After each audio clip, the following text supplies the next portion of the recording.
Hello everyone, my name is Push Patel and today in this video we are solving LeetCode problem number 1486 XOR operation in an array. So here we are given an integer n and another integer named start.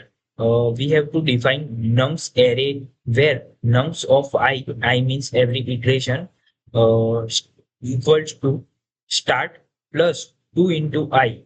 This is the function by which nums array will be defined and n will be nums dot length. So our defined array should not be greater than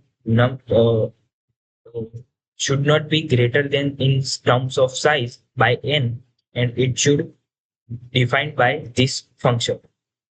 Here are some examples. This is very easy question. Let's try to solve this.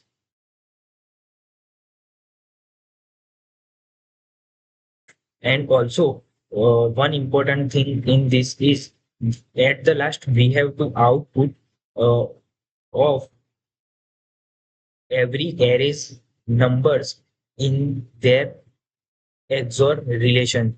So basically, we have to simply return the bitwise XOR of all elements of nums array which we will define. So let's try to solve this.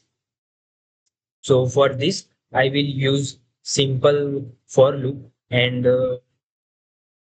because we know that we don't have to return an entire array. So what I will do is do all this operation in for loop and then simply return the expected output. So try, let's see how I will do it.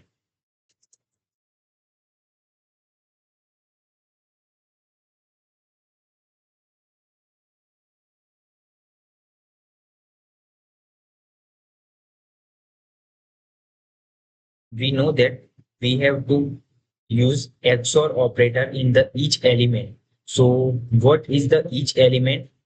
It's simply this equation.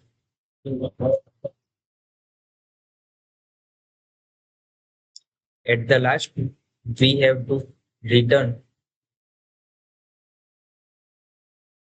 our J, in which I have did all the operations. If you this question can be seems little bit harder, but if you look at its description closely and try to solve this, then this is very easy question. As you can see, this is only 3 line of code. Let's try to submit it. Okay, so as you can see, our solution beats 96.81% of solution and uses 0 milliseconds of runtime. This question should be tried by all people who are interested in DSA. Thank you very much for watching this video.